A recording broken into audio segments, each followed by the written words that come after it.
Dave isn't here, Diane isn't here, and Josh is gonna sit for Diane for real. So, that being said, we're ready to move on to our approval of minutes. So we have 3 minutes to approve tonight. January 30th is the first one, it was a special meeting. I don't know if everybody had an opportunity to look at that, but there wasn't a lot there. I didn't find anything that needed to be corrected. Excuse me, I found one. Okay, go ahead, you can go first. No, you always have all the good ones, so you go first. You have all the notes there, I can tell. Alright, line 27 should read commissioner, not commission. That's it? What date, tell me what date this is? This is January 30th. 30, okay, Yeah. Line 27. got it. And on the February 5th one, lines 47 to 51, it just reads a little awkwardly, but I think maybe if it said like on line 49, new residents spending versus that would be spending, it just reads awkwardly.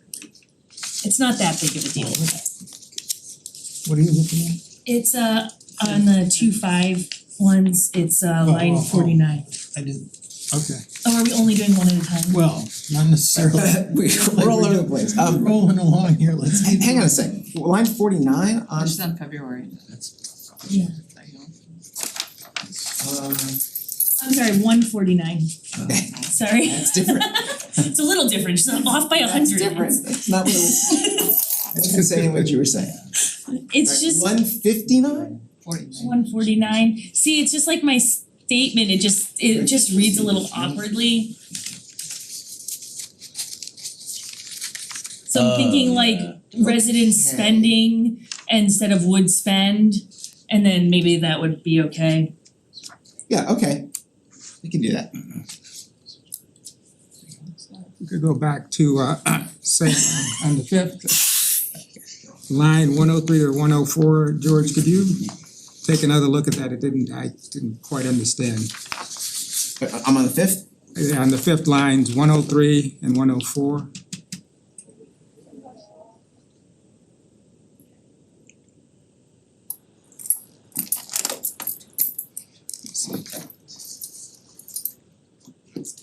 Yeah, I think, to be quite honest, I think That's that, what he said? I think he said it just like that. Okay. I think he did.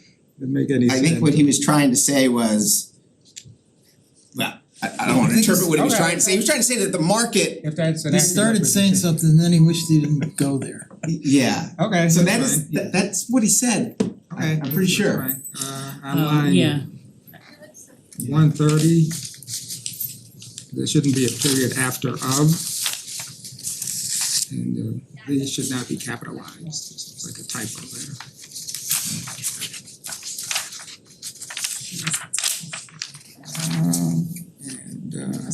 And line 203, Hartford is spelled incorrectly.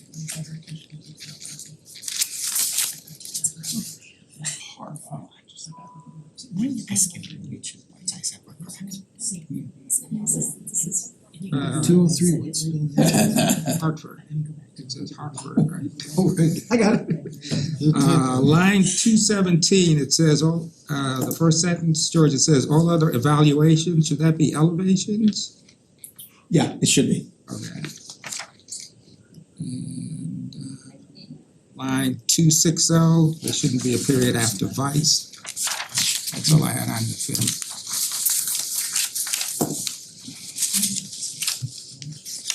Which line is that last one?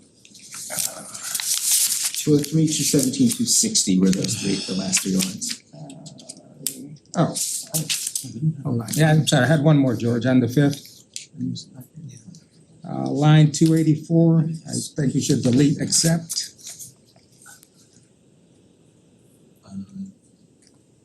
Okay.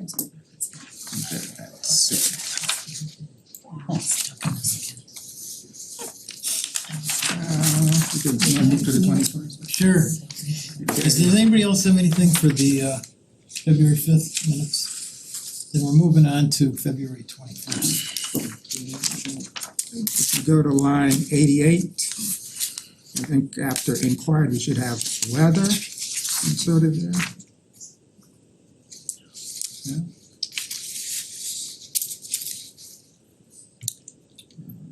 Line 116, was deleting the first at after locate.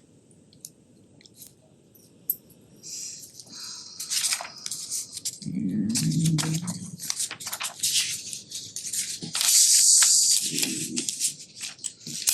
line 208, employment, I think it should just be employment, there shouldn't be an S there. Yes.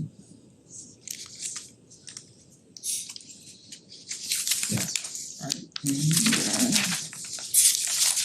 those are my only comments on that.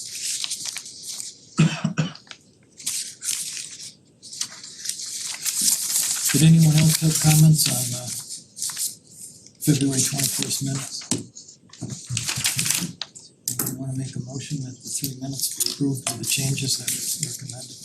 Move to approve the minutes from, do I need to say which they are? From January 30th, February 5th, and February 21, 2024, with the notes made. And a second, please? I'll second. Thank you. So Tucker's the second. Any further discussion? Then we'll vote. All in favor, say aye, please. And those opposed, say no. The ayes have it, 6-0. The minutes are approved. Okay.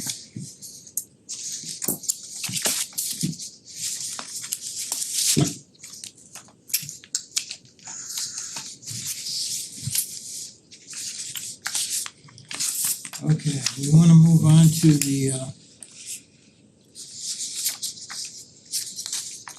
memorandum dated what was the date for this? January 29th? Yeah, January 29th. To the commission from George and Brittany about affordable housing, set-asides and inclusionary zoning. So I'm not sure where you wanna So start. Mr. Chairman, let me start by saying this, which is tonight's agenda kind of builds on itself. We don't have any applications tonight, which is the first time in, I don't know, 18 months, a long time. So we tried to take the opportunity to put in front of you kind of a series of issues, some developed, some from the P O C D, some kind of staff's ideas, for you to at least introduce them to you, the kind of as a way to set priorities or things that you're interested in doing relative to the zoning world. So we start with the inclusionary zoning, which is just another way of saying having a local regulation that requires a minimum number of affordable housing units as part of any development. The industry calls it inclusionary zoning. For that topic, we did a little bit of research. We sent you the draft memorandum and kind of come to the conclusion that if that is a topic you're interested in following, which I had gleaned previously that it was, there's a way to do it, and we'd be ready to come back with a draft text amendment at your next meeting that we could have a public hearing in April if you were interested in doing that. So just by way of kind of broader introduction, we call them inclusionary zoning or affordable housing set-asides. So state statutes allow for this. It allows for local governments, local municipalities to create ordinances, regulations that promotes the development of affordable housing. It allows a town like Simsbury to set aside or require a certain number of units as part of every residential project. Okay. As you'll see, I think it's probably good to have some minimum number of units as part of that project, whether it's 3 or 4 or 6 or 8 or 10, whatever that number is. It allows you to use density bonuses to kind of offset the the impact or the burden on the developer for providing those. It also allows the locality to use a fee in lieu of option, which would allow the developer to pay into a trust fund as opposed to providing those units. Now there are challenges with the two items I just mentioned, either density bonuses or the affordable housing trust fund. One, we don't have an affordable housing trust fund in Simsbury, and so that hasn't really started yet. That would require a not-for-profit or an arm of the town or some other arm to be able to fill that. Relative to density bonuses, we don't really use density as a benchmark in our zoning regulations. So we don't have, in this zoning district, you can have 24 units to the acre, or in this zoning district, you can have 10 units to the acre. So we don't really use that, and so I'm not quite sure how valuable it would be. Certainly as part of the process, you're gonna wanna hear from the development community and others who can kind of opine about the impacts of how to provide, what it means to the bottom line and those kinds of things.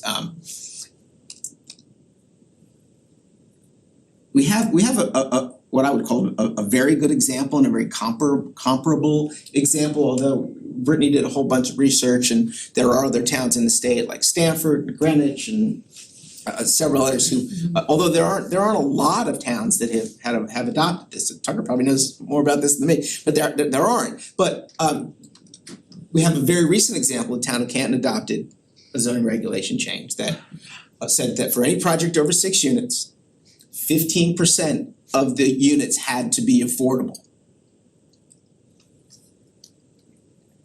And they essentially used the same parameters of 830G. They said 15% have to be affordable, with half of them at 80% AMI and half of them at 60% AMI, half of them at 60% AMI, that they needed to be deed restricted for a 40-year period. Essentially, they were consistent with the 830G standard. So that's a very good point of departure, and I don't know. I'm not sure it's that complicated an issue. It's something that we could probably draft fairly quickly, unless there were some weeds we wanted to get into that you're thinking about. Are there rules that the affordable units have to match the other units in the area? Like, so for example, if they were putting in 2-bedroom apartments, then is there a rule saying that the deed restricted ones have to be, like if everything's a 2-bedroom apartment in the whole thing, can they go in and say, we're gonna put 15% number wise, but it's only gonna be studio apartments for the. So 830G doesn't make that distinction, not specifically. I mean, I think we could construct some language perhaps that asked for some I'm not consistency sure that they all across. Yeah, I'm not sure that they all I know, have to I mean, match, but- there has to be a way to make those units less affordable. Right, but I wouldn't want it to be at the cost of providing opportunities for a variety of people, including families, or like you wouldn't want it to be that every time like there's these. Sure, I think we Like would you have want to it to be see. fitting with what they're doing. I mean, I think we would have to see, I think that language we've tried to use even just in our kind of negotiated approach, which is spread the units out to similar units so that they're not all in multifamily units, that if there are townhouses included in the project, that they were included in townhouses or they were included in single families as part of a single family development. I think it's great. I mean, I'm not against I don't it. have all of the answers tonight, Yeah. but that could be something we could I'm not against there being craft. studio apartments as an affordable option. I'm just saying like Yeah, I you might want a variety amongst there so that it's not like you don't become underrepresented in different categories. Right, and in that research that we looked at in other towns, there were, like, I think City of Stamford has very specific language about that, like location of units, types of units, that have to match, affordable versus non-affordable. Yeah. So it can be as detailed, I watched some of the public hearings on TV, if I can't thing. I'm just wanna be sure or query whether in your contact with those, whoever gave you that information, they seem to have very clear goals. One of them that was repeated so often, even I I got it, but their thing was that they wanted the residents to understand that they were losing control of zoning in the town of Canton with the 830-G implementation and in effect, and that people had to understand that, and the only way the chief way they were gonna deal with that is to get more affordable units in Canton. And this was a way that they continually described and were sort of insisting is intended to be temporary.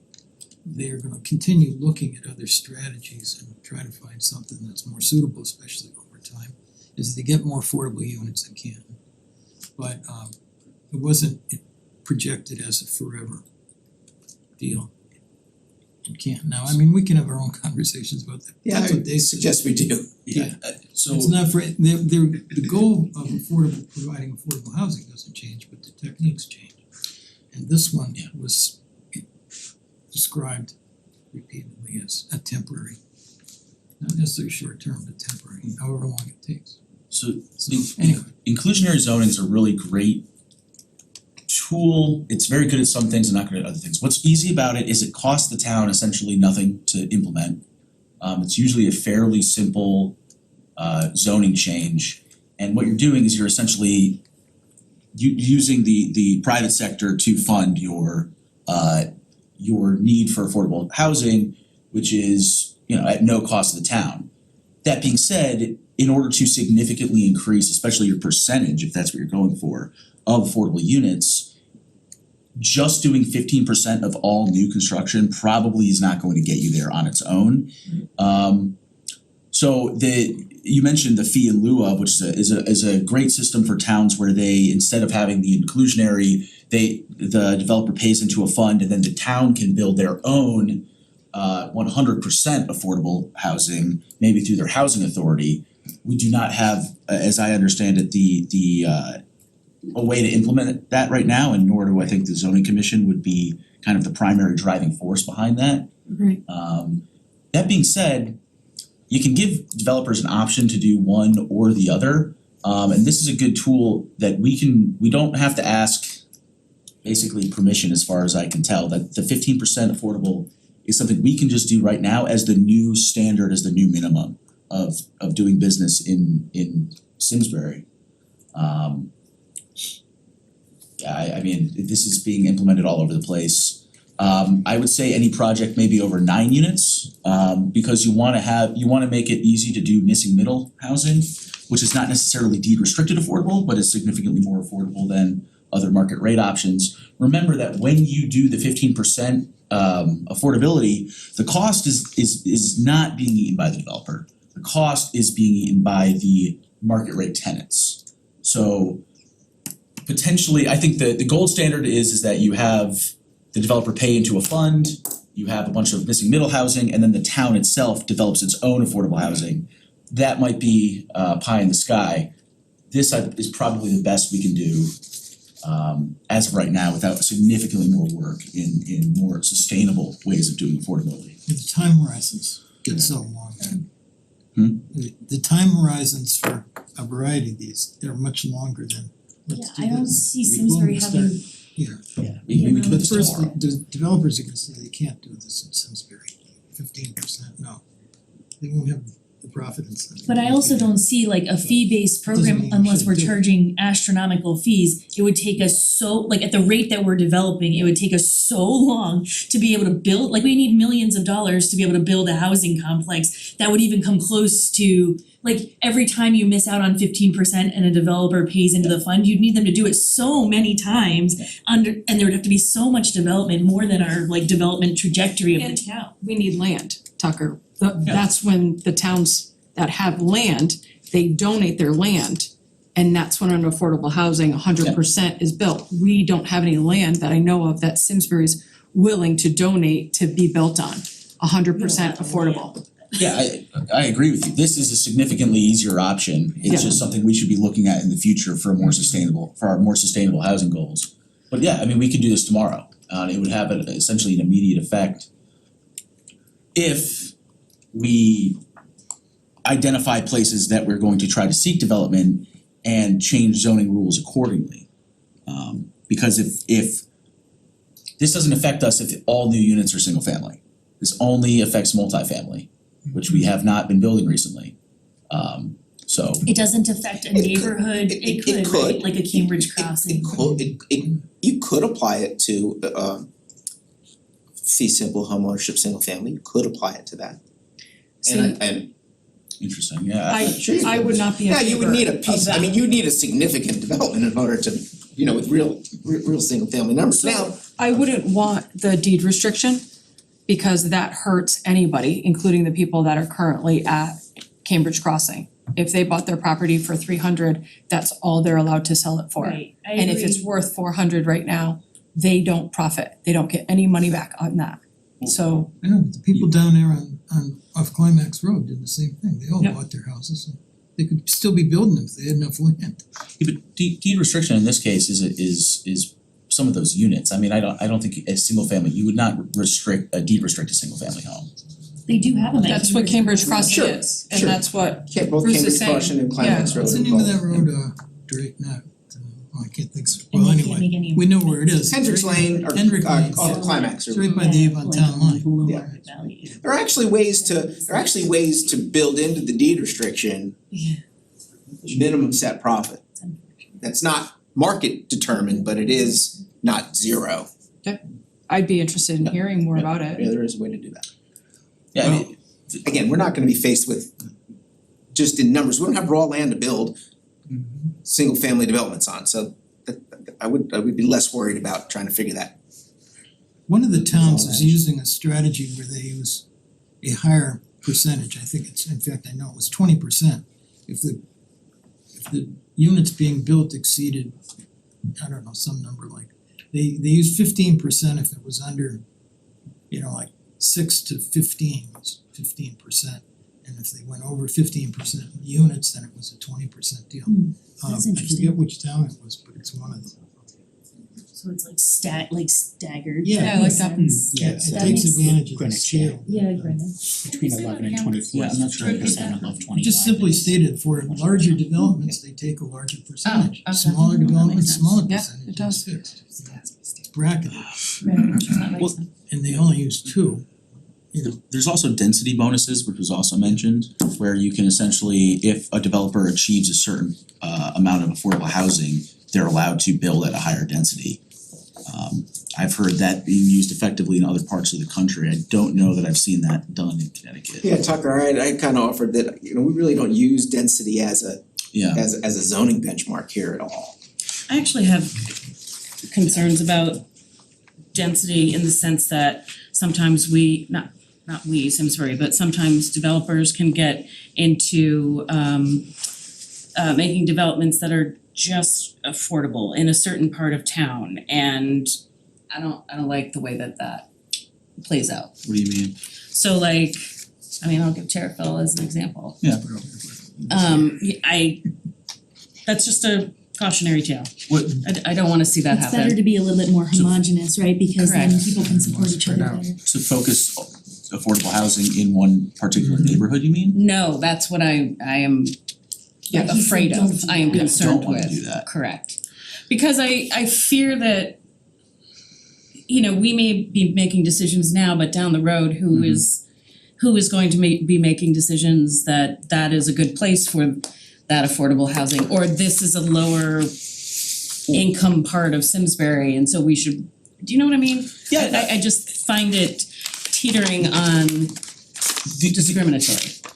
True, that can certainly be discriminatory and certainly has been discriminatory in the past. Right. However, the low income housing in Terriffill is probably the only reason Terriffill School is still open. The That's school not true. districts make money per pupil. That's not true, not at all. I have no idea. I think if it was all There's a lot single of family homes in single-family Terriffill, we would be homes, able to justify. And people like to be able to walk their kids to school. That's why the school's still open. At some point, the schools are paid based on their pupil rates. In other parts of the state, school systems cannot hold on to pupils and are losing funding as a result. That's not here. No, we have the opposite problem, but I'd much rather have our problem of needing to expand than their problem of essentially living in a dying community that can't attract any new activity or people. So that's, so let me just just respond to Shannon's point, that's a very good point. But right now in the town of Simsbury, although you're right, we can't control what decisions others make or, you know, future fathers make, so to speak, but right now we don't have the only time we get applications for residential development that are not single family or that are apartments or townhouses, they only occur in planned area developments and pads. We don't have a standalone zoning district today that allows for an apartment product or a multifamily product. Don't. They exist. There are ones that are out there, but they've been removed from the zoning ordinance through, you know, by past zoning commissions. There is no zoning district that would allow for it, except for a pad. Right. We used to have in the old days, you used to have an apartment zone, and the old days you used to have a residential mixed multifamily zone. Those don't exist anymore. So the only time we're dealing with this is gonna be on these larger mixed use developments right now. I mean, yes, we should at some point talk about infill policies yeah. and how to do a better job of that. We should. This should be on our list that that we're starting to make tonight as to things to address. Okay, just one more moment. On the point I was making, it's Greenwich that uses a figure of 15% for affordable if there's between 11 and 24 units. Under 11 units, apparently they don't require any We could make affordable. whatever numbers. And then the break point is at 25 units, it's 20%. At 25, it jumps up to 20%, and that's it Yeah. for affordable from there on. Well, Chaffa has a rating program which assesses the market activity in certain areas. So Greenwich is high activity in heating. Simsbury is the same, high activity in heating. A developer can absolutely take a 15% hit on their affordable units because their market rate units are extremely valuable. And that's the kind of, we'll wanna make sure that we're looking at those market trends and responding accordingly, because if we were not a valuable place to build, we would not then be able to justify such a high percentage because nothing would ever get built. But then the units would be more affordable by nature, and so we would that's not true be too. having the affordability crisis. We would still be, our state numbers would still be incorrect, but Yeah. our general affordability would be significantly Right. better, And- right? So. And A30G wouldn't really, while it would still apply to us, if a developer cannot afford 15% affordability, they certainly can't afford 30%, which is Yeah. why those communities don't actually get A30G, because we get it because it's valuable to build here and you can make 30% work. You can't in other places. And I don't wanna, I can't speak for the developers, but the last, really two of the most recent applications, one the Silverman application, although it wasn't successful as it was, we didn't get it wasn't a lot of pushback from the developer, not really, in terms of providing that the affordability component. And then before that, at Dorset Crossing, when they came back in for those additional units, there wasn't a lot of pushback. I think they agreed to do 10 as part of the review and approval, but there wasn't a lot of pushback, really. So and I can't speak for future developers, but that hasn't been a real issue that I've seen. I like the stepped percentage, Bruce. I do too. That seems very logical to me. I have one question for Brittany. In terms of process, did you do any research into how Canton went about doing this? Did they have working groups or? I did not look into Canton specifically for that. Or was it I'm trying to think of town. I talked to their planner a little bit, Neil, about this. My impression was that it was more of a kind of a planning and zoning commission directed traditional process. Okay. That it wasn't particularly extraordinary with working groups or that kind of thing. For something like this, we wouldn't need a working group. This is we frankly can't afford not to do this, because if a significant amount of only market rate apartments are built, then we're actually further away from our 30G goal. This is just a basic protection against I'm not. reducing our percentage. I'm not saying that in opposition to Yeah. this. I support this. It's just a process question. We Yeah. just went through this with the food trucks and Right. making sure that all the stakeholders have an opportunity to comment as opposed to just issuing a directive.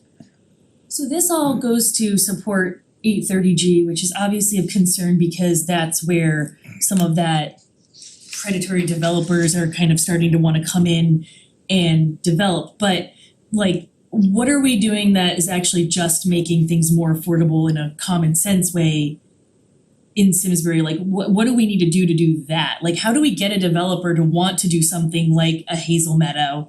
How do we get the developments that we want that help people in the community?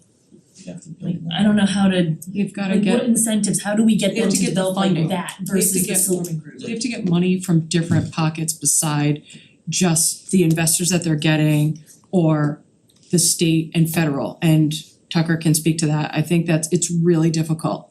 So they have to have 3 or 4 different sources of income in order to build at lower cost. Go ahead, Tucker. Yes, I mean, that's certainly helpful. This is not a state that likes to spend money.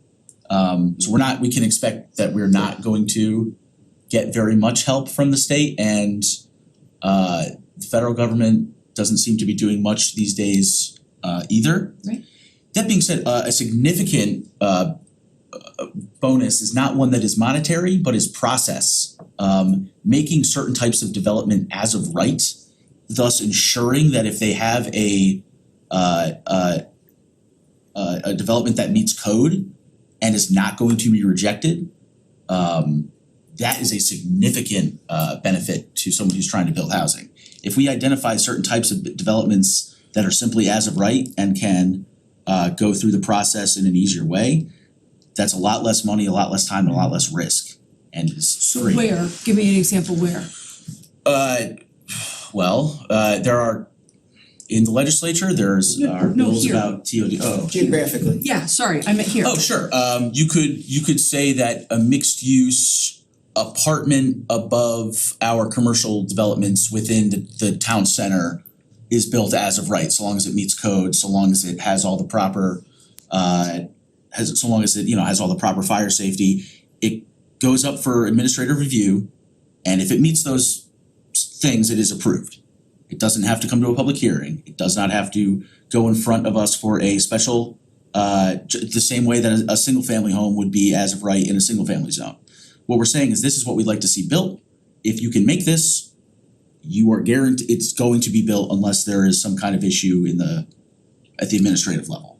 That would be a decent way to do it. We definitely want to bring in, especially to our downtown where our businesses are, make it bring more people there. So I would say we'd want to start near our downtown and work our way out. Well, we already reducing have, car Arbor dependency. Cove is already approved. We already have a development We approved already have that. for downtown. Yeah. So that's coming in. So to Kate's point though, like a Hazel Meadow, right? So Yeah. affordable homes Sure. that are naturally affordable housing. They are. Instead of trying to get so big like the Silverman Right. Group, right? Correct. Like wanted to do, how do you create something that's more of the community that we were looking for? Silverman Group didn't seem to think that they could achieve that in any kind of affordable way, so how, that was my question, I was just posing for thought. Back to my comment, which is you couldn't build Hazel Meadow today. One, there's not a zoning district that it would fall into, right? I mean, we have strict Euclidean zoning districts. We have the lowest being an R15, and there's not that much R15 ground out there. Right. There's not, it's mostly 30, 60, 80, so we only allow large lots. We Do don't we have land though? That we could rezone we would on? have to identify, lots and infill and redevelopment and those kinds of things. But do we even have, I don't know that we, But it's not in the hundreds of acres. It would be, Okay. spot locations probably. I mean, that would be We don't something. allow townhouses. We don't, again, you can't build an attached unit. Right, but do In we this town, have there's no zoning some district. acreage that we could rezone to be like that? We're not 100% built out, so Right. it would take, But to there's, her point, and then taking Tucker's point, if we had that discussion of, hey, we would allow this Where here would it be? and we would allow a PUD, Yeah. right? So you don't maybe own, whatever you wanna call it. however you get there. So so you don't necessarily own the land, but we could make that density of single family homes and maybe we could make it more affordable. In the early 70s, Ensign Bickford as a business Yeah. strategy, decided they needed to get out of the real estate business. And I knew one of the real estate guys in the inside Bickford real estate entity.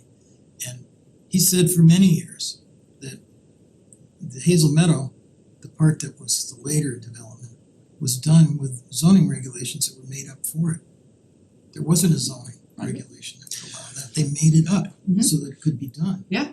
They didn't wait around for somebody Right, I think that's great. to put up their hand and offer property in West Simsbury or something. They worked at it, they got it down there. And we think that's a, so it's a process and it's a vision. And you know, there's always gonna be reasons to say we can't do that or we can't do this. Somebody's gonna say no, you know, but if If there's we could enough, identify, yeah, if there's that'd be enough great. interest and willingness, you know, there's a lot of alternatives out there. And I think of those guys, I forget where they were from, George, you had some consultants here for a seminar afternoon. I forget, I think it was at the library where there were 4 of them from different entities that facilitate land acquisition. I think they facilitate the money part of it, but what I remember them I saying think that's, DEI, that was a DEI event, oh, okay. but yeah, My point was Sure. just that they said to a person that if they had been called in earlier, they could have got those affordable housing units out of that meadow, the land that was purchased by, you know, the Yeah. Meadowwood. Yeah, Meadowwood. Yeah. They could have gotten both if they'd been brought in. They have enough approaches, enough scenarios, and instead we moved ahead with, well, we moved ahead and it's all up in space. It's not any, well, with some just Right. And those were the there's no speakers affordable housing units. that were saying in order to build affordable housing or below market rate, you need multiple funding sources. That's exactly You what need they the talked money. about. Right. You do. The guys who are doing the building aren't gonna do it for lower profit Correct. margins. So the We- money, it's either the money or the land, something's gotta be Correct. under market, and that's the way it works. I mean, I don't know a lot about this business, but I get that as a fundamental precept that, you know, you're not gonna get Tony Giorgio to build stuff that he's losing money on. Right, we either have to give them the He's land, already said he's not doing it. correct, Um or help them find the money. Yeah, those are good options. Right. But again, I think liberalizing zoning rules around especially around our downtown, making certain things as of right, and with inclusionary zoning is going to help to start to bring us in the right direction. Not to mention, if it's denser development in our commercial area is going to have a positive impact on our budget, which I don't know if you've been following the news lately, is getting a little tight. We have to maximize the value, the return on investment in our downtowns without some of the associated costs. You guys are mentioning single family homes. Single family homes are where kids live. Single family homes are also less dense. They all usually require people to drive. All things that have associated costs. Denser, smaller, more walkable commercial areas, scary word, a more urban environment is significantly better ROI for our tax dollars. They simply require they are less costly to maintain, produce fewer students for the school system, and drive business toward our commercial center in a walkable way, and reduces car dependency as well. I think you're gonna be hard pressed to get it past any kind of public opinion for sure, in terms of like giving very little restriction to how the downtown is developed, because I think that that's like a prized treasure of the community. And so while I agree with you, like it would have been really cool to see like some apartments over Andy's Plaza or whatever, like that looks like it would be a good thing. I just think like from a feasibility standpoint, thinking that they're gonna be able to do that with no oversight and like not going through boards and commissions is like going to be received with crazy amount of public backlash. Well, a zoning change would require a public hearing, I assume, Yeah. right? So all it does is it takes the public input from the project by project level and puts it at the district level, which I think is much more helpful, because if people are going to have issues with every small thing on a project by project basis, and you can't hold up the development of community because of a small thing here or a small thing there. I mean, we have to have an overall goal here. And I think the community needs to be involved in that goal, but project by project is simply untenable. Imagine if every new single family home, every single neighbor got to come in and say, oh, actually, I prefer the view from my backyard. Well, I'm sure they would, but people need homes, like. Is there a way Well- to, if we were to do that and make downtown, say, construction for housing as of right, could we limit the number of properties that it was allowed on, or could we? Yeah, absolutely. So, like, in theory, we could say one, you can do one as of right, in theory. In terms of like I mean, this gets into like the density requirements like you were talking about, but what do you mean, like you only get to build one thing? Yeah, Or I'm just playing devil's advocate. like you would allow a single family home to be built downtown as No. of right? Not a single family home. So like something affordable, above, I don't know, something. We could say, I mean, so as of right doesn't have to be like, you could say over 6 an acre would be as of right, like that's a thing that you could do. You could say, You're talking two different things, the two of you. Right. You're yeah, not- I you're guess not I'm talking the same understanding the thing. question. Actually, you might find interesting, look at the code for the center of town. Exactly. Well, that's what, Because Yeah. down on Iron Horse Boulevard, where you see parking down towards Mhm. Fitzgerald's and on, that's all zoned, so that could be right, commercial on the first floor and the buildings could all be 4 stories. As Mhm. long as they're not taller than the You would have to still treat, You get, but you'd have that to goes back to treat 2011. properties consistently and fairly. Yeah. Yeah. You couldn't just say, only this property can only do this thing. that's, I No, was it's just, it's gotta be a little bit You were fair. kind of saying whoever says they're doing it first, you can say only these are you saying spot zoning the lots, or are you saying we would only allow a certain amount of it to be developed that Correct. way, so the first Correct. 6 developers that get their hands on something and present to us get it, and the rest we like, no, once you reach a certain, So I would only say this. Center zone has its own rules. right, And center zone is actually quite more friendly to residential uses than we are in the rest of the town. I mean, you can do second story apartments when we don't have public, it's still a site plan process. I mean, you can do those room nights so that today, you could come in with the second floor apartments in certain parts of the center zone. Center zone's got 4 different, you've got Hot Meadow is kind of zoned a little bit differently than Iron Horse, and the side streets are zoned a little bit differently than them, so but you can. Now, the ones that have real density and bulk require a process like Barber Cove. Well, and Tucker, to your point, I mean, when the group came in and took the old Iron Horse Inn, that was perfect. They took the building Mhm. downtown, changed it into housing. So that's all apartments now. Right. It's very walkable. Yeah. They made it work in the downtown. So if there's other buildings like that, Yeah. if that's something to identify. part of the problem is we have a lot of land that is single story right now, and it's like you can't, stacking is a difficult But this- endeavor, but like you can't. center zone encourages multiple story work, multiple Right. stories, it Now sure it does, right, yeah. Yeah, Well, that goes back to 2011. Have you seen any multi-story buildings built? we just There's something else going on in the marketplace. rejected a that we thought of a 3-story. great new idea. Well, that wasn't done. not in center zone. It wasn't downtown. downtown, So- that wasn't in an area zoned for it. Correct. So as I mean, I'm not fast forwarding you at all, this is not what I'm doing, but as we go through the P O C D recommendations for the zoning commission, you will find recommendations such as should we review center zone and the center zone code to see what has worked and what hasn't worked. So that, for instance, could be an item you choose to take on or you choose to prioritize in a nearer term as opposed to a lower priority term.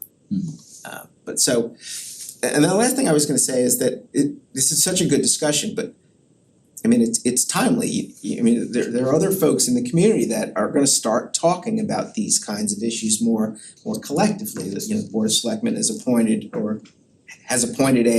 a housing committee that includes folks from different areas of our land use boards and other community members to maybe to tie together some of these ideas.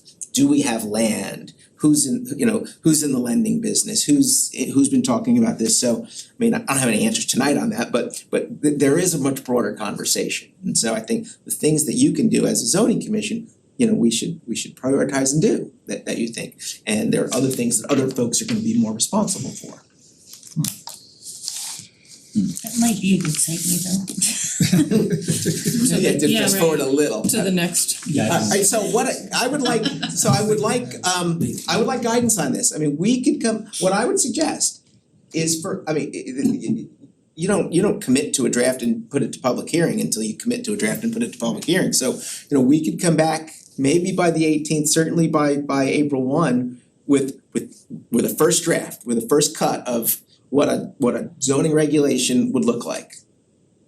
And we can add the sliding scale, we can do all that, and we can add things and take them back, but I'd love to start getting something real in front of you. Clearly there's support for this type of regulation change.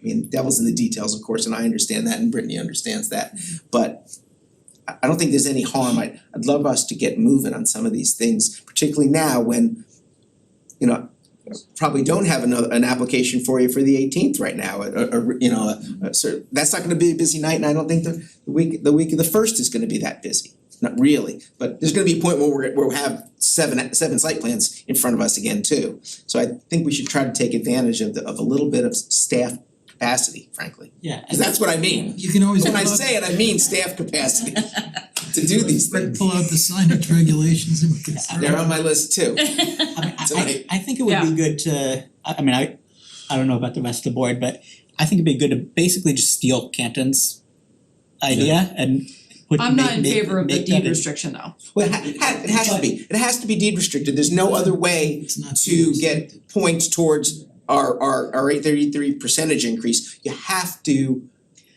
well, I mean, I guess you could choose a different period of time. It could be up to you, but it has to be deed restricted for a period of time. Otherwise, it's not an affordable unit. It doesn't count towards anything. But we can look into the wording of the deed restrictions if there's a room for, what we talked about, market or profitability of selling. Well, and it's one thing to deed restrict a rental, an apartment. It's another thing entirely to deed restrict single family. Jackie, we're already Way doing more- that. That ship sailed, we're already doing that in Simsbury. One ship has sailed. What I was trying to suggest, Housing Hold on. is sold and it's deed restricted. Those are not rentals down there on off Climax. We have eight Right. owner occupied In a development affordable of units in 17 town. or something like that. right now. Right, Bruce, we're talking about implementing for anything new. That was one project and Cambridge Crossing was another project. I'm not in favor of a deed restriction Well, okay, but I think for a single family home. continue the discussion, even though we recognize that you're not in favor of it, but I think it rounds the discussion. Do we need Continue, 40 so. years for 830G or could it has to be, like, cause 15 would allow somebody to live in the house through maturity, it would give them the leg up that they need, but it would also allow a sale at a reasonable point in time. Okay, so the answer to that is any affordable unit would count towards our percentage for the period of time we have that affordable unit.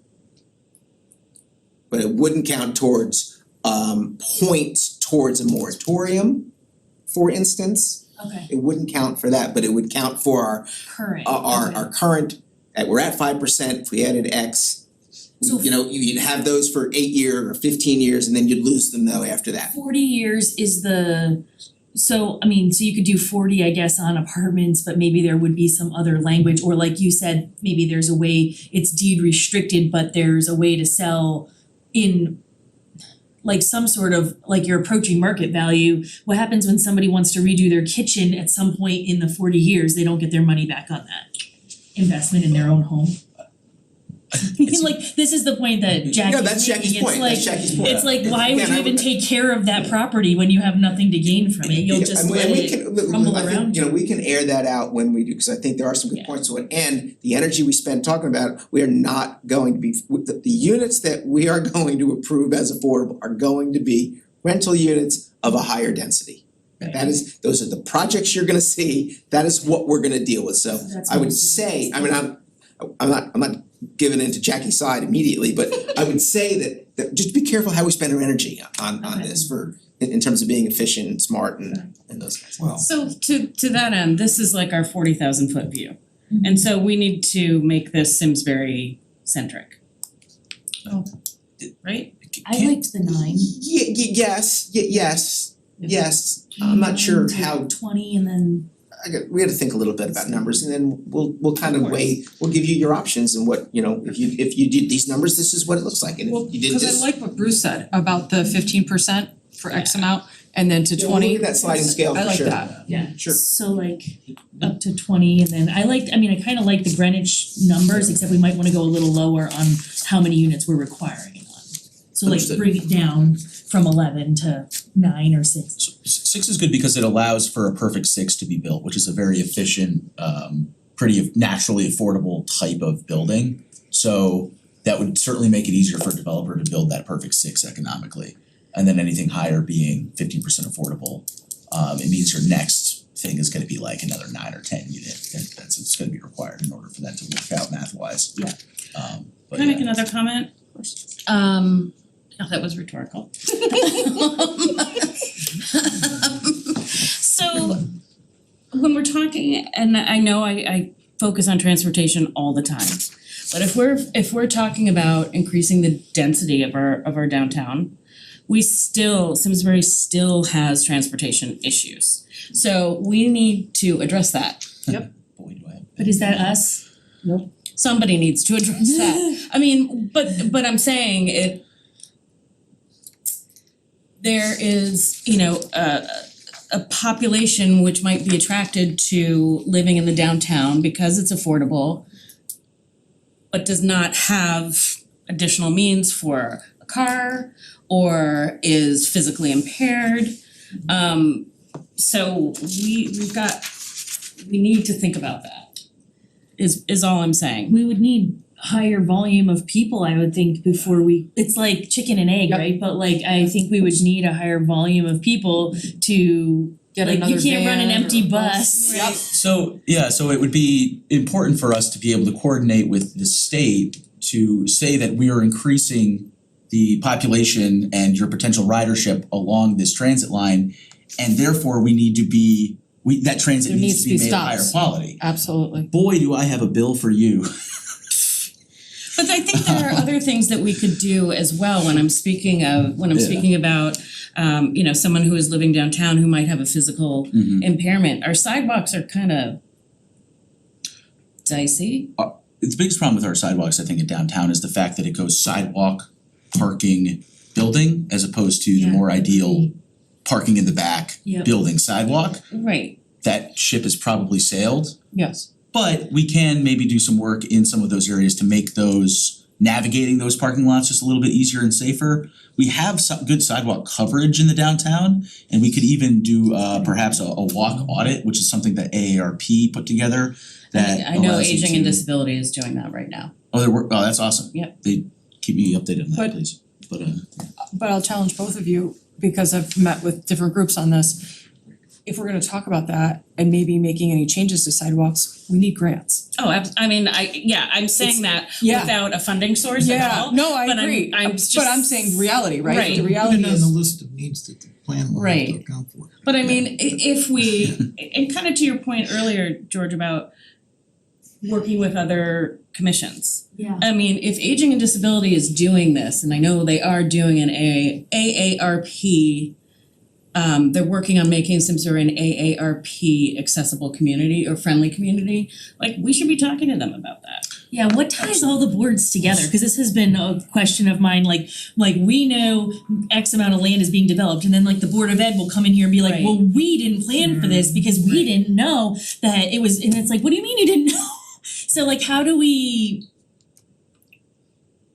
jive with all the boards? Like we're going over the planning document that theoretically has some of that in it, but Could like, try to talk to our Board of Selectmen liaison, so whoever that is for zoning, and then Mr. have, Looney, I'm sorry? Mr. Looney.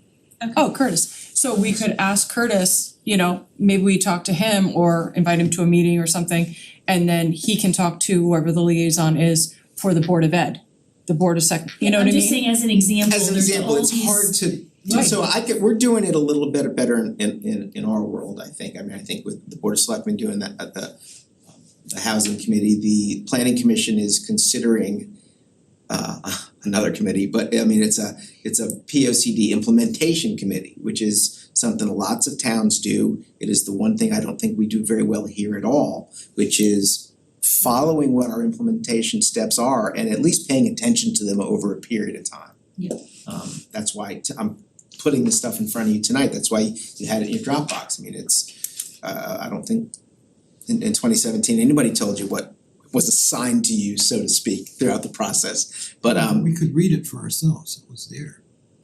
absolutely, but I do think I think it is incumbent upon staff sometimes to help a little bit with the coordination, but the Planning Commission is certainly interested in you know, even if it's just a quarterly reporting meeting of land use boards and commissions about what they're working on, what they're not working on, and so I'm gonna have these conversations with all those land use boards about the P-O-C-D and the implementation items.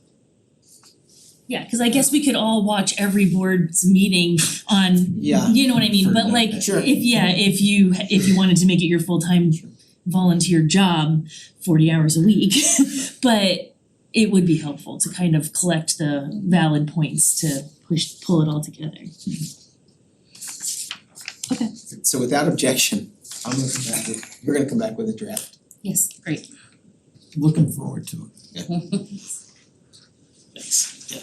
Okay, alright, 2.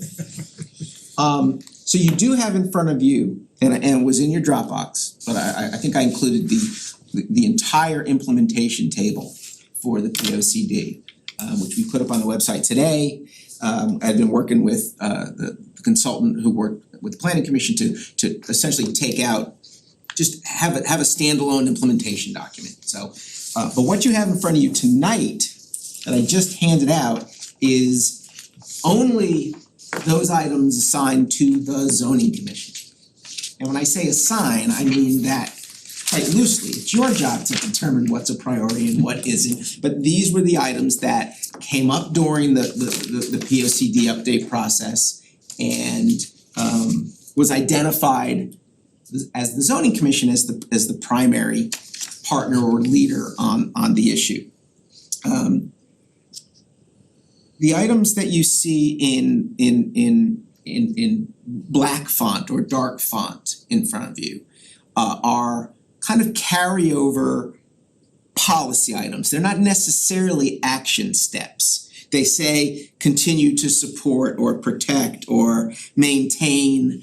So those are kind of things that we apply when we've got rezoning applications or land use applications that we try to apply. The items in red are legitimate action items that you, if you did, we could check a box and say, we completed this. The inclusionary zoning is one of those items. So if we adopt an inclusionary zoning text amendment, text regulation, we've accomplished that as a commission. So I would be happy to go through the red ones with you, just say them out loud. And I can come back answering questions about maybe what it would entail or what it wouldn't entail. But I did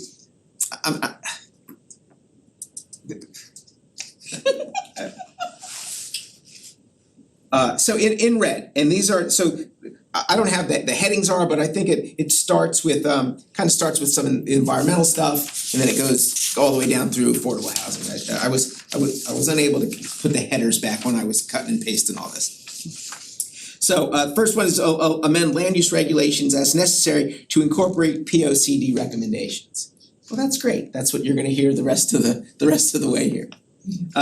Modify land use regulations to incorporate LID approaches. So that's low impact design. That is a stormwater and erosion and sediment control method, a stormwater method of less impact on sites, a more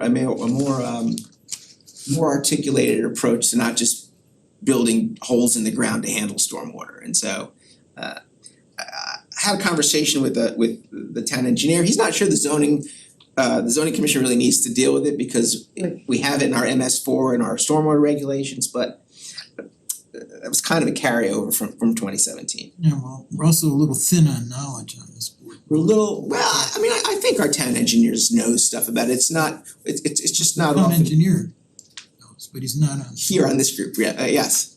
Well, we can A reduction of impervious surface would be probably the first step that to any helps, stormwater that management. helps. More infiltration, the better. Right, and impervious surface is parking a lot of the time. So car dependency is causing some of these stormwater issues. Yeah, but they have new materials now that are not impervious anymore to park on. Rezone the Meadowwood property to an open space category, which is kind of been talked about a little bit, but if you remember, we went through a long process, right, where the town purchased the Meadowwood property, but it is still zoned Residential? workforce housing overlay zone. So Probably why- doesn't need to be zoned that anymore. So why hasn't this been done? I mean, the voters approved that, right? Well, I mean, no, the town owns I the know. property, but So, but it we've was never purchased- taken the implementation step, so Right. I'm bringing that to you tonight as to whether you wanna prioritize it or That's not. why it hasn't been done. I mean, the voters voted for it and Well, how much time is it? We voted to buy it. to buy it. Yeah. To buy it, we He's didn't saying we vote to- didn't change I'm the just- zone. So Oh, it could go on for the next 100 years as residential zone property, it could, but it, I Didn't mean, buy it's a it. little bit of a misnomer. Agree. Put houses on. This seems like low hanging fruit. One challenge would be, we Seems don't easy have an to open do that. space district, we don't have an open space zoning district, so we would have to create one, which we can do. Do that, George. Yes, I can do that. We don't have an open space category? We don't have an open space zoning district, we don't have a standalone open space zone, we do not. So what is our current open space? It's zoned It's- something else? It's almost, they're almost all zone residential, a corresponding residential district, R 80 or R 60 or, yeah. But- All the town, all most, I know. what's that? What about McLean? Game Refuge, that's, Isn't that It's a an moot- R district. But isn't that a moot point, because we own the land, we would just choose not to put anything on it?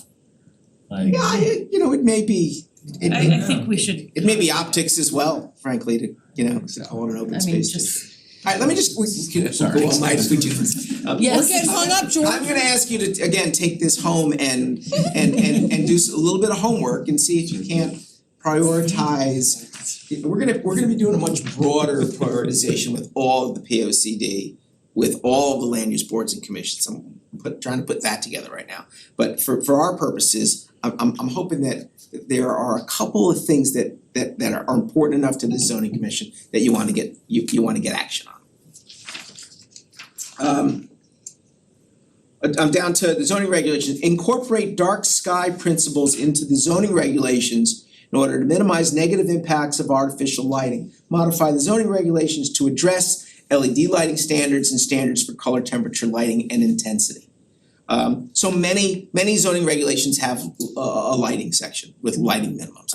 I'm not suggesting we adopt the dark sky approach, but it would.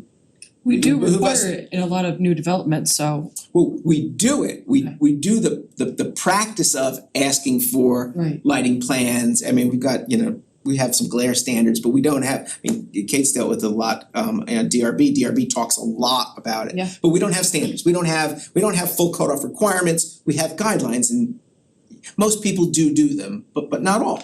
And so, anyway, that's probably a good thing too. Consider specific development restrictions for ridgeline setback areas, which is it is authorized by a public act. I don't exactly know what those restrictions would be, but that was suggested. Page I 2. think that needs some discussion when we go back to this process, because I'm very concerned that one of these days, in sort of a haste to do the right thing some years ago, we approved for Greenberg and Company the opportunity to put a building up on the corner of Simsbury and Canton that was gonna be a automobile service and showroom and fuel, gasoline as well as electrical charging station and all. If you look closely at the map that we approved, it had a roadway going up onto the mountain that would have been the beginning of the road to the property that they also own. It's down the ridgeline some, probably about 3/4 of a mile.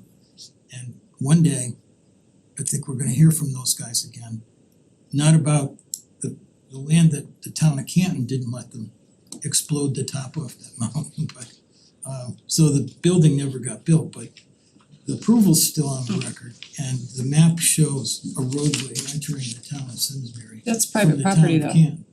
That's right, it is private property. So we don't have any zoning authority over that. You have review authority on any application, right, that you normally would.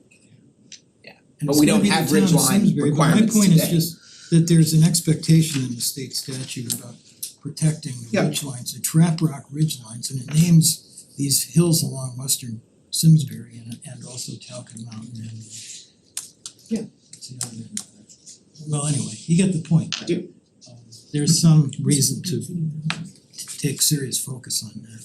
Maybe we don't do anything, but there's a need.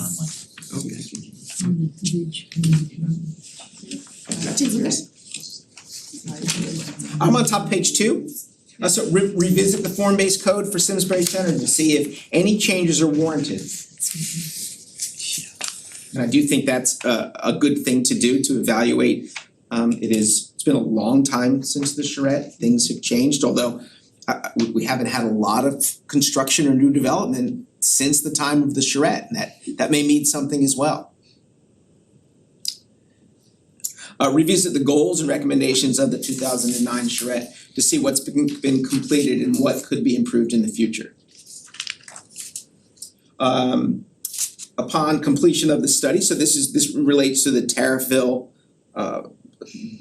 neighborhood planning process, which is in the RFP stage right now. But that suggests that once that's done, consider any zoning changes that come out of that planning process for Terriffill. Same thing for Weetag and all of the other areas that we hope to do kind of neighborhood plans over the next 5 to 10 years. So that's just kind of a zoning implementation that happens out of those processes. But there is a suggestion to revisit the form-based code for the Hartford property. When was that suggestion received? Well, that was part of I don't know whether it was in 2017 or not. And I think that suggests, the combination of, what kind of uses do we really want there? And I think obviously this commission expressed it as part of that zoning process. Consider overlaid zoning or other techniques that would allow for adapted reuse of residential houses to business or businesses to houses, residential houses to business uses while maintaining the character of the existing streetscape. Consider the merits of adopting a planned development district regulation to replace the planned area development regulation. So the planned area development regulation is the one regulation in town that we allow for a mix of uses. I think there are arguments as to whether that actually works or not. Planned development district is kind of the same thing. I would just draw out the differences and figure out which one is best. They both allow for a mixing of uses. Our PAD district is kind of complicated, and it's probably a little bit overly burdensome in terms of process. It doesn't it takes a long time to get through the process.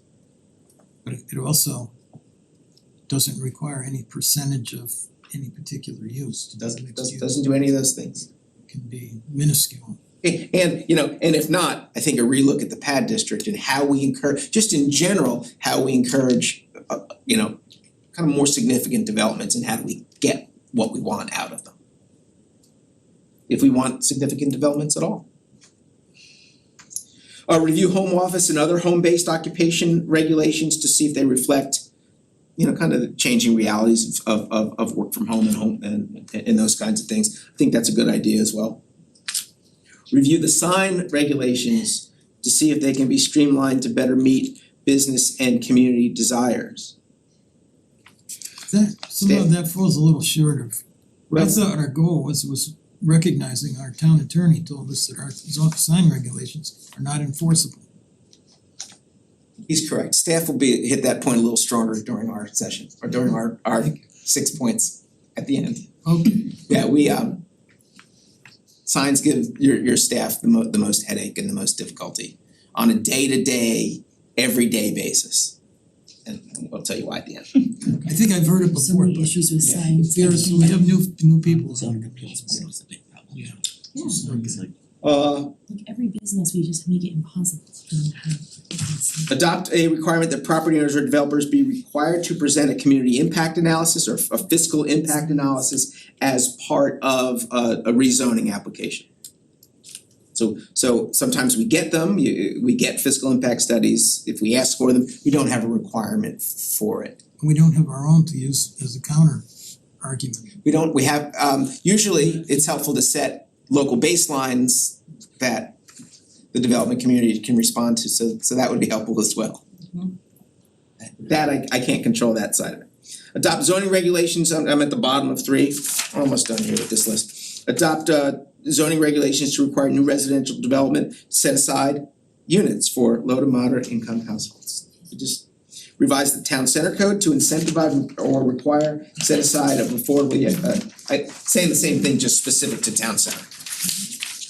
These are all kind of under the affordable housing mantra. Consider establishing zoning districts in specific locations to enable or require developments containing affordable units. Consider increasing the allowable height for developments containing affordable units. Consider adopting an overlay where a development containing affordable housing can be approved by special permit in identified housing opportunity focus areas. Consider. Not sure how that's different than today. Prepare and adapt a standard housing affordability plan so that future deed restricted developments will be subject to the same procedures modified by the town. That is going to be that would be a good one to even add to our affordable. I think that would just set parameters, so we would have them, a developer who would have 15% would have to do an affordable housing plan that shows these are the units, this is how we report, this is who monitors, this is where they'll be. You know, if they're standalone, you know, it would be in unit 6 and unit 22. It would be good if they are all kind of follow the same framework, because the ones we even get today of the 3 or 4 or 5 affordable housing developments, they all report differently, they all say different things. So they're not uniform under They're not uniform. 830G doesn't. Is there any way to like incentivize existing developments to like turn over some of their units to become deed restricted, and or like, let's say, what's the units down here by ISCC that have like some developments still going on because they still have like more land to develop? Then is there a way to say like retroactively, because you have so many units, you fall into a higher percentage of affordable in your new construction to kind of offset our, like to help us progress forward on something that's kind of, does that make For a sense? development that's already entitled and already approved? it's like that's already approved, but they Yeah. have like more land to develop still. So would it would this rule, is there any way to say, and if you've already put in 600 units, a certain percentage of your total project has to be it, so now you have like an additional burden on your new development versus. Talking about the ones that are behind the old Wagner Ford location. Yeah, or they're like on the other side of ISCC, actually. Dorset Crossing. Oh, Dorset Crossing. Yeah. Yeah. That's the one. I always get that one I'm not included sure you across can the- go back and I didn't know if there was a way, or is there a way to incentivize? incentivize is a different question. I think Yeah. there are others who are talking about some tax approach or some assessment approach that might encourage otherwise apartment owners or even homeowners to restrict their land for a period of time. Representative Osborne last year put forward a bill, it didn't get too far, I don't remember if it made it out of committee. Basically would have allowed seniors to deed restrict their home in exchange for some waiver of their property taxes. And then essentially the town, so that now the town would have a deed restricted home. Right. I don't remember all the Your tax details base. of that. But she's It would lower our Yeah, tax it base, but affects we would tax base. essentially be paying for, now we have an affordable unit there. Theoretically, that senior would not be there in 40 years, and then the next owner would then take it over. No, I get that. And then it becomes like regular non-deed restricted again. And it That- counts as a I've heard of non-deed that. restricted. So it goes off your account towards meeting the True, it's a home ownership opportunity. It's interesting. Like I said, it didn't get too far last time, Well, but she's still there are working people on thinking it, about so- that. But that would be Yeah. that's how it could become attractive to others. if Well, that's the way you do speak to math the right. people who are gonna claim that are encouraging building. The people who make out the best are the builders. And the tactic that she has in mind Yeah. doesn't require more Right, building. it doesn't require a developer to be But as it part of provides it. more Could you affordable look into housing. what Kate said? If there's any way to incentivize some of the housing or apartments that we already have, a way to incentivize them to be more affordable? Yeah, I don't think it's a tool that the zoning commission is gonna be able to use though. I think it's Okay. going to be incentivized by others, either in how it's assessed Tax? or in the tax office, yeah. That would get That's expensive. okay, I mean, it still would, well, it doesn't have to be by us, but Right. Yeah, yes is the I mean, we answer. need a Oh, okay. multi-pronged Of course, approach Yeah. to be I've had successful. multiple conversations about it, I just Okay. don't know. But like I said, what I the just didn't details know if if they already built X amount, but Yep. they're, like, let's say a unit is going, let's say a development is going to double their, I don't, that's not the case with them, but let's just say like, there's a lot of land over there, so let's say a developer decides that they are going to build a whole bunch more of whatever, then there's no way to like retroactively apply it such that it has to be a percentage of the whole development. As though, like, because they're building now. You know what I'm saying? We'll look into it. I don't know. I think it's Yeah, but it's- probably an undue burden The thing on is that that like Tony, property owner. Giorgio doesn't own all those buildings and all that property. He's sold off Yeah, chunks of it to other developers over Yeah. time, including the one that's for the people with I don't know, 74 units or 47 units. Multiple sclerosis, MS, That's right? right. He sold the land to the guy who built the building. okay, And we always think about it as, oh, that's Tony Giorgio, but it's not. So, yeah, it would have, he has no control, no financial control over the people that own that property. He couldn't commit them. right, okay. So those are all the items that are assigned to you from the P O C D. And I would just add, if you give me a little point of personal privilege here, so we've got some immediate things that we would recommend we jump on. So Are they in red here somewhere? now they're gonna be right in front of you right here. Yellow on the board. Alright, but let me, the caveat is this, is that we have requested money in the budget this year for a full zoning regulation rewrite. And we're because of the cost, we're gonna end up, if we get it this year, asking for essentially the same amount next year and then doing that kind of rewrite in, FY 27. So we're not gonna be able to ask for it all and get it all, because it's probably a $110,000 to $130,000 project in this current marketplace to rewrite your zoning regs for the townwide regulations. But we can do fixes as we have time, and we think there's a host of things that need to be fixed. The zoning ordinance needs, as if you look at the last bullet, your zoning regs, particularly the townwide regs, I think the center zone regs are in better shape, but do need some fixes, particularly related to process and those kinds of things.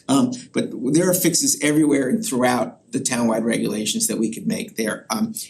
Notwithstanding simple, numbering confusion and references that are wrong, and spelling mistakes and a host of things. But there's some things we'd like to work on, and just let you know, kind of as I describe them, kind of the meaty. So we've been talking about our floodplain regulations, our flood zone regulations. Now these are regulations that you guys don't see all that often, but we do special exceptions and we bring them to you for any construction within the floodplain. So a shed we bring to you. On the one hand, we would recommend that we consider doing that in some sort of administrative way. But two, we get complaints from property owners a lot about the specific issue of substantial improvement. explain substantial improvement. So You explain. substantial, for a house that's let's say a house that's in a flood zone, when they make improvements to their home that is over 50% of the assessed value, FEMA makes them come into total flood-proof compliance. In our regulations, they say that this is for the life of the structure. So whenever it was first built up until now, any improvements made it, once it hits that 50% threshold, it has to come into compliance with FEMA. So our recommendation is that instead of life of the structure, it'd be a shorter time period, like towns do 5, 10, 15 years. To give them, to still balance that need that FEMA has that wants all houses in flood zones to be safe from flooding, but then also not have an undue burden on the homeowner that says they have to totally flood-proof their home if they make these changes. Yeah, I mean, in some cases, because of some of the values, we see that, it could be one addition and 2 roofs over 30 years and they're at the number. And so we have found that many, if not most of our neighbors use a decade or a little bit more than that, and not this for the lifetime of the property. So we have a say in that, it's not FEMA that has this? So FEMA doesn't have that specific say. So FEMA has guidelines, they don't have they always say they don't have regulations, they have these guidelines that towns have to follow, but we can create our own regulations. It's our regulations that we impose on the residents. And our regulations don't have to comply with their guidelines. They have to minimally comply with these guidelines for FEMA, but FEMA will say they aren't regulations, And particularly substantial improvement and the time is not a FEMA requirement. Right. They leave it up to the locality to craft their own. So if we allowed that, to come into compliance over 10 years, who tracks that? We do, so through building permits. So when someone comes in with a building permit, whenever it's in a flood zone, I take a look at what's the cost been of the past permits. We use a for tracking the sheet structure. for all properties in the flood zone. And then we determine if it's hit that 50%. So what if they do this, they come in, they get a building permit, they sell their home in 5 years, so they're not in compliance. So now you have a new owner. It's 10 years, so it wouldn't be based on who owns it. It would just be a time period. Right, but you're putting the burden on the new owner then. Right, so Yeah. that's why you have something like 10 years and That's not why we have 5 intent. years. Now it's for the lifetime, so it's every owner could be not in So is that compliance. disclosed on the permit that it's not in compliant yet? Do you know what I mean? So Well, I don't that- know, when you're using the word incompliant, I'm not sure, that's not a word we use. You mean that it hasn't hit the 50%? Or Or that it's not compliant with the FEMA flood Yeah, regulations. it's not compliant No, with, no, it's. Oh, you said That's if- not what we're saying. so a lot of homes are grandfathered in, right? Right. So they don't have to be FEMA compliant until they hit that 50% right, threshold. Right. So that's what we're saying. So if you came in, if you came in for whatever, an addition. Yep. And we'd say, Ms. Battis, we did the math. Yep. And this is taking you from 41% to 52%. Yep. Now you gotta do the whole thing. I mean, that's I Right. mean, you've gotta do, whatever you have to do, Right, you've got right. to flood proof. I assume it's a lot, like, It can be It a lot. can be, You have it to can raise be. your foundation. Raise the foundation, 2 feet and I mean, above. rarely do we, but yeah, so. but you're saying right now they have to do that right away. No, No. we're saying that That's what I'm because not of the understanding. life of the substantial improvement over the life, it's apt to be triggered a lot more. As opposed to a 10-year block of time. Right. wow. It means you could buy a house, get a leaky roof, like wanna get something Yeah. repair made Yeah. or put a deck on, and now you can't. Yeah, I Because mean- you would, because putting on doing a $10,000 project is gonna cost you 60 cause you have to Right. do, or You- 100,000 even. In to many lift your cases, house. these homeowners are just not doing that project Got that puts them over. Got it, They choose not to do it. right, Which I think it's a good fix for property owners. Okay. Anyway. Temporary signs and sign regulation. They're really, they're really two different things. There's nothing we deal with more than temporary signs and temporary sign complaints. And Bob is right, our zoning regulations are not likely 100% constitutional. Because they regulate things that we're not supposed to regulate, under recent Supreme Court decisions. So we would like to bring something to you that allows for reasonable temporary signage across this community. This is a community that utilizes temporary signs for lots of different things, and it makes it difficult to enforce without clear regulations. Anything from the Talking about sandwich. drama club at the high school for the weekend, or Babe Ruth registration, or any of those, or business events. The way we regulate them is confusing and difficult, and But baseball's For everybody. completely different than, like you're saying, a sandwich. they're not actually. Okay. That's the legal issue, is you can't really treat them differently. But Because an you can't. A-frame that a business puts out and they've got it out there for 6 months, like that's just terrible when it's in the center. Some people think it's terrible, I think the businesses don't, and I Right, think that's but it one of doesn't the do what, things. it doesn't do what they're trying to do. When it's out there for 6 months, it's not a temporary sign. Agreed.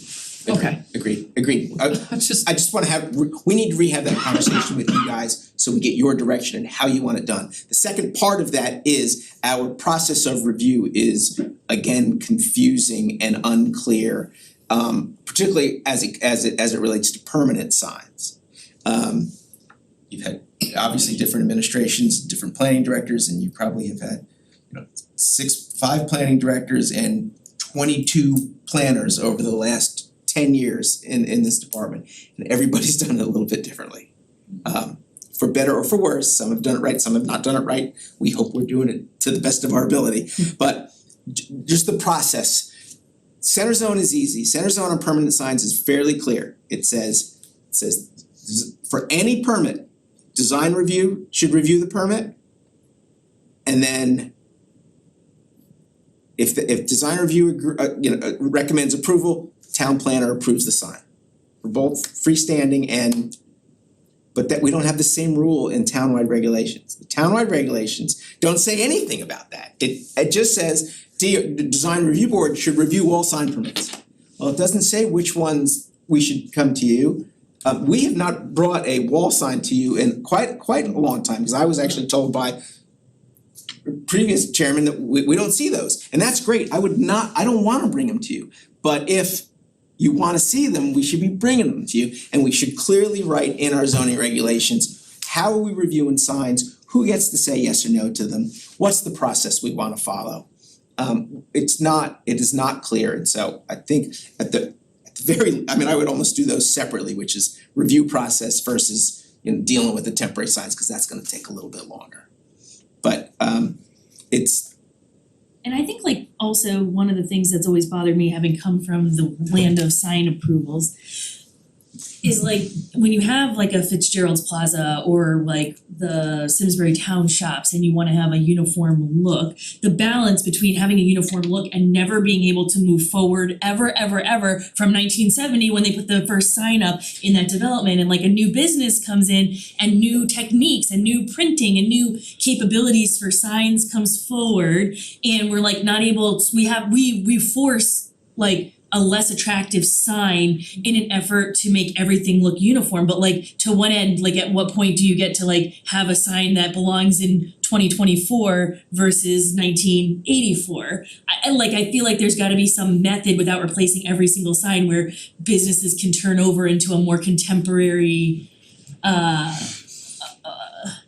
model, Yeah. I guess, if you will. But like I get that you don't want everything to not match, but there's gotta be a point in time where like you can't stay the same forever and ever and ever either. Yeah, but the thing is that, It would be like handwriting and hand painting our signs. but on wood. that element of the center code was in response to the owners of those properties. They wanted the uniformity, and for good reason. Yeah, And it's the owner of that plaza down there, it's a company in Glastonbury. They're in control of the signage plan for that property. right, If they wanna change the property, the signage plan, they can do that. but they would have to change all of them, but like when a Right. business applies, you Yeah. can there could be small incremental changes that still aesthetically like works, that you're changing them over time as businesses come in and out, because the idea that someone's gonna change every sign seems unlikely at once, right? Like that would be like an investment in the property in a different. It wasn't my idea, I mean, you know. Yeah, and again, I Wasn't think, his you know, idea. in an inconsistent application of the code and inconsistent enforcement over time makes it challenging. I mean, you say that yes, we do have some centers that have been fairly true to design, and there are some centers that we've found have no sign permits and never even went to anybody for approval, and now they're all different. And we're not going back and make those property owners change out those signs, we're not gonna do it. So having it more clear and a process that's clear, that again, you're the zoning commission, you get to say how you wanna review signs. I mean, you're gonna use your design review board the right way, in the way you need them to do their job, but again, it's your process. So we'll do that. We talked about, this is something we've never talked about before.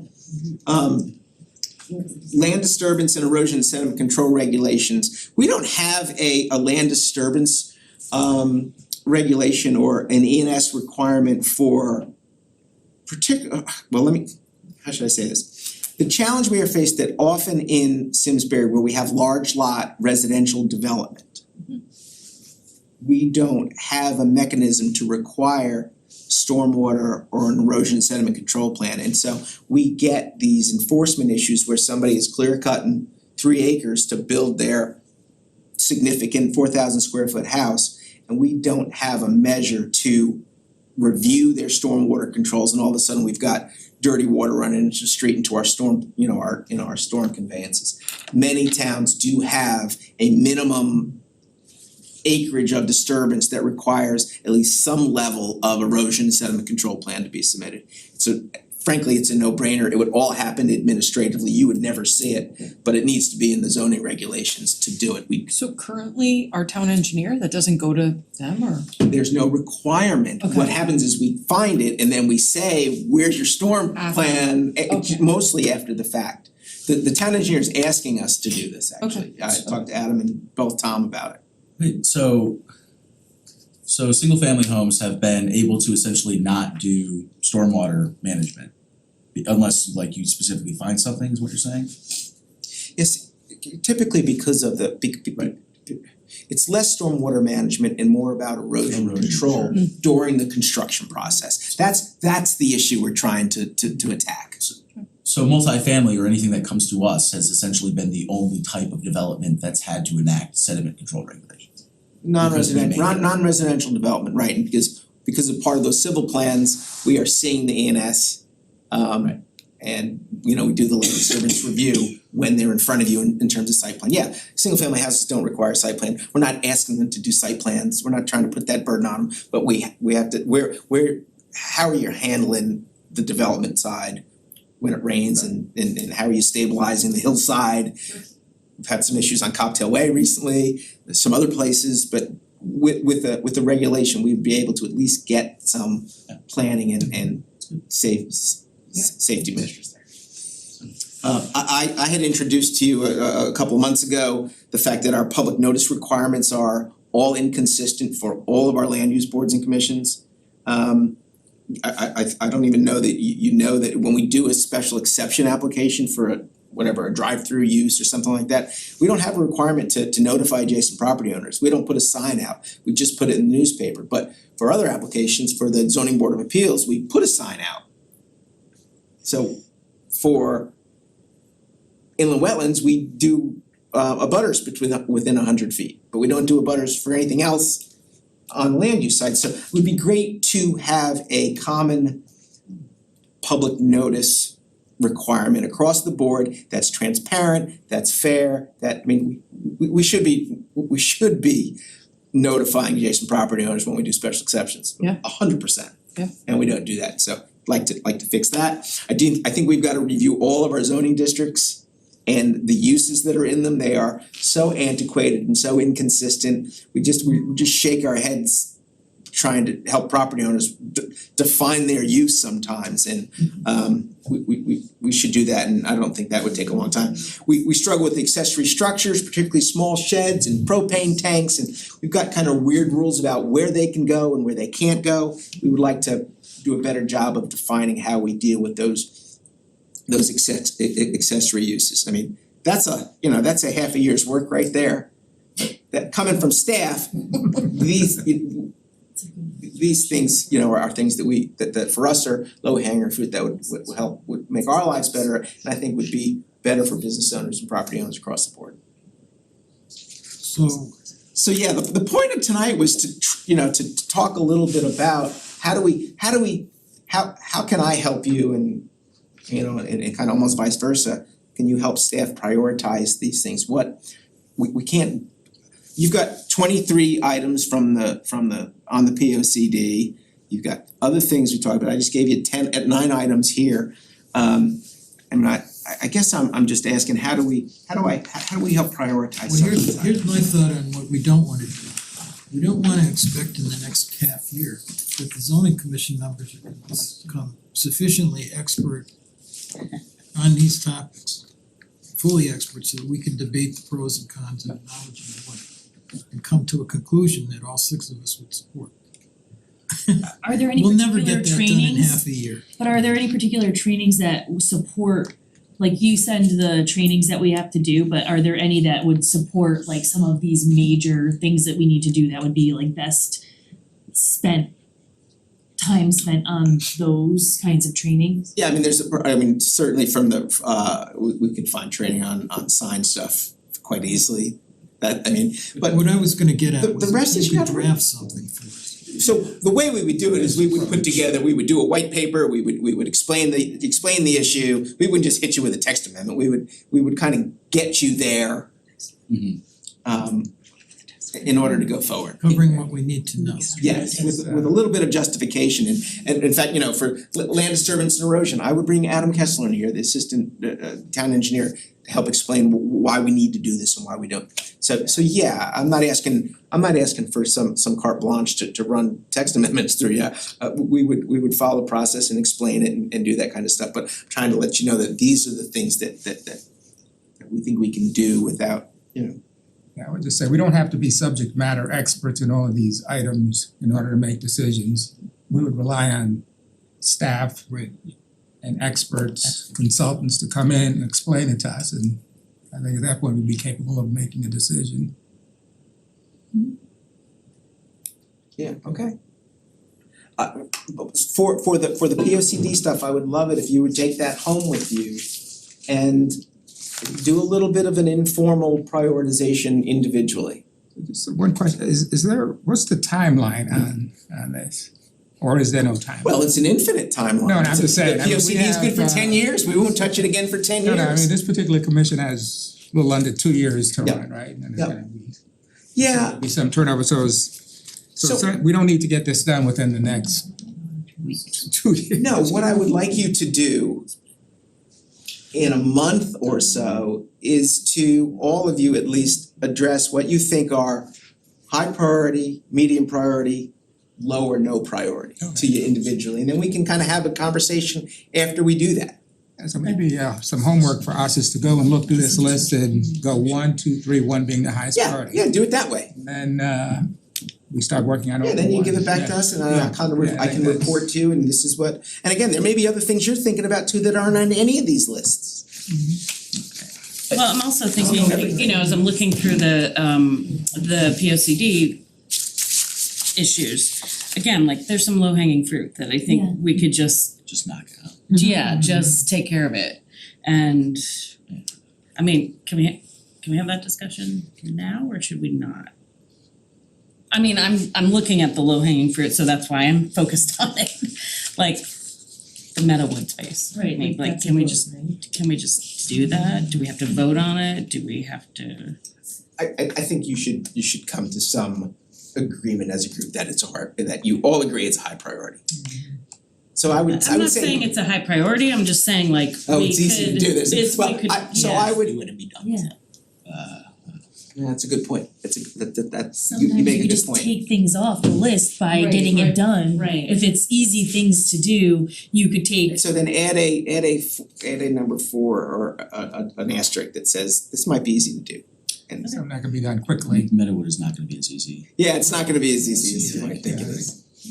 No, with 6 people and assorted. Yeah, everybody's got, information flying out when Right. we're trying to have a conversation, it's you know, try to get a consensus, to get 4 votes on anything, it's not as easy as it might seem. sure, you could choose to do nothing too, but I do think it's my job to Yep. see if we can find things you wanna work on. Otherwise, we are more than happy to bring you applications when we got applications. But I do think that this group should be a little bit more proactive in terms of accomplishing things that we think we can fix. When we get ready to like sit down, like this was about the work, but when we get ready to like sit down and do the work, is there any way like we could sit at, even if it's public, we could just sit at the table and like do this, then We've we're done not that like, before. cause this feels like, I love- this feels like a less productive Yeah. way to work, The planning right? commission Like does I that all don't the feel time. like Planning I'm doing my commission work sits in the middle. right We now. sit in the Yeah. middle. I think we should do all the that. time. Good, yeah, okay. Absolutely.